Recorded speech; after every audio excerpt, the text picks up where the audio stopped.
हेडलाईन्सचे प्रायोजक आहे NBC bearings, लांब पळण्यासाठी। नितीश कुमार आणि चंद्राबाबूंचे एनडीएवर दबाव तंत्र, दोन्ही बाबू लोकसभा अध्यक्षपदाची मागणी करणार, सूत्रांची माहिती। चंद्राबाबू नायडू आणि सपाचे अखिलेश यादव यांची दिल्लीमध्ये भेट होणार, तर तेलंगणाचे सीएम रेवंत रेड्डीही चंद्राबाबूंशी संवाद साधण्याची शक्यता। लोकसभेच्या निकालानंतर दिल्लीमध्ये आज एनडीए आणि इंडिया आघाडीची बैठक, नितीश कुमार, चंद्राबाबू नायडू उपस्थित राहणार। इंडिया आघाडीच्या बैठकीसाठी शरद पवार, सुप्रिया सुळे रवाना।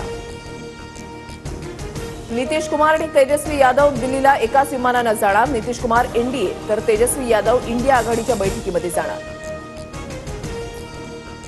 भाजपच्या वरिष्ठ नेत्यांची मित्रपक्षांशी चर्चा, अमित शहांनी फोनवरून एनडीएमधील सर्व मित्रपक्षांची चर्चा केल्याची सूत्रांची माहिती। इंडिया आघाडीच्या आजच्या बैठकीमध्ये पुढील रणनीती ठरणार, पत्रकार परिषदेमध्ये राहुल गांधींची माहिती। केंद्रात सरकार स्थापन करण्याचा आमचा फॉर्म्युला तयार, काँग्रेसचे नेते नाना पटोलेंचं मोठं विधान।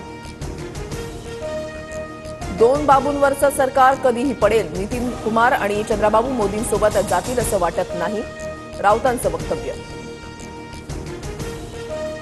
सत्ता स्थापनेसाठी दावा करावाच लागणार, सर्वानुमते इंडिया आघाडीचा पंतप्रधान पदाचा चेहरा ठरू, उद्धव ठाकरेंची माहिती। मोदी सरकारचा शपथविधी 9 जूनला होण्याची शक्यता, आजपासून राष्ट्रपती भवन सर्वसामान्यांसाठी बंद, शपथविधी झाल्यानंतरच राष्ट्रपती भवन खुलं केलं जाणार। फडणवीसांनी पराभव मान्य करावा, राज्यामध्ये फडणवीसांशिवाय पान हलत नाही म्हणत होते, पण त्यांचं झाडच उपटून काढलं, संजय राऊतांची टीका। विशाल पाटील आमच्या सोबतच, विशाल पाटलांच्या वक्तव्याचा दाखला देत नाना पटोलेंचं विधान। काँग्रेस नेते राहुल गांधी वायनाड आणि रायबरेलीमधून विजयी, राहुल गांधी वायनाडमधील खासदारकीचा राजीनामा देणार, सूत्रांची माहिती।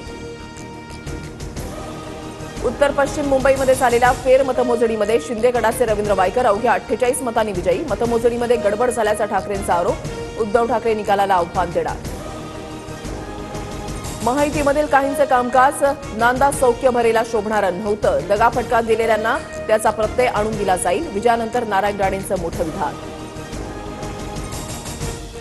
बीडचे नवे खासदार बजरंग सोनवणे आणि मनोज जरांगेंची भेट, मी राजकारणी नाही, निवडणूक जिंकल्यानंतर बजरंग सोनवणे सहज भेटायला आले, भेटीवर मनोज जरांगेंची प्रतिक्रिया।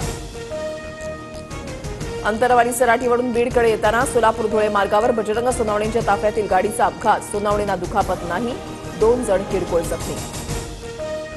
पुणे अपघात प्रकरणी अल्पवयीन आरोपीची बाल सुधारगृहामधली कोठडी आज संपणार, पुणे पोलीस आरोपीची कोठडी वाढवून मागणार। देशाच्या जनतेनं मोदी शहांच्या अहंकाराचा गाडा रोखला, मोदींचा 400 पारचा नारा सुकलेल्या पाचोळ्यासारखा उडून गेला, सामनातून घणाघात। माझं काय चुकलं, प्रामाणिक असणं हा गुन्हा आहे का, हातकणंगलेमधल्या पराभवानंतर राजू शेट्टींची फेसबुक पोस्ट।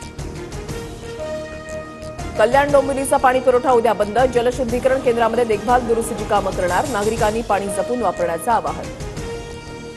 पुढील 4 दिवस राज्यात मेघगर्जनेसह जोरदार पावसाचा अंदाज, मुंबई पुणेसह पश्चिम महाराष्ट्रामधील अनेक जिल्ह्यांना येलो अलर्ट। हेडलाईन्सचे प्रायोजक आहे एनबीसी बेरिंग्स, लांब पळण्यासाठी।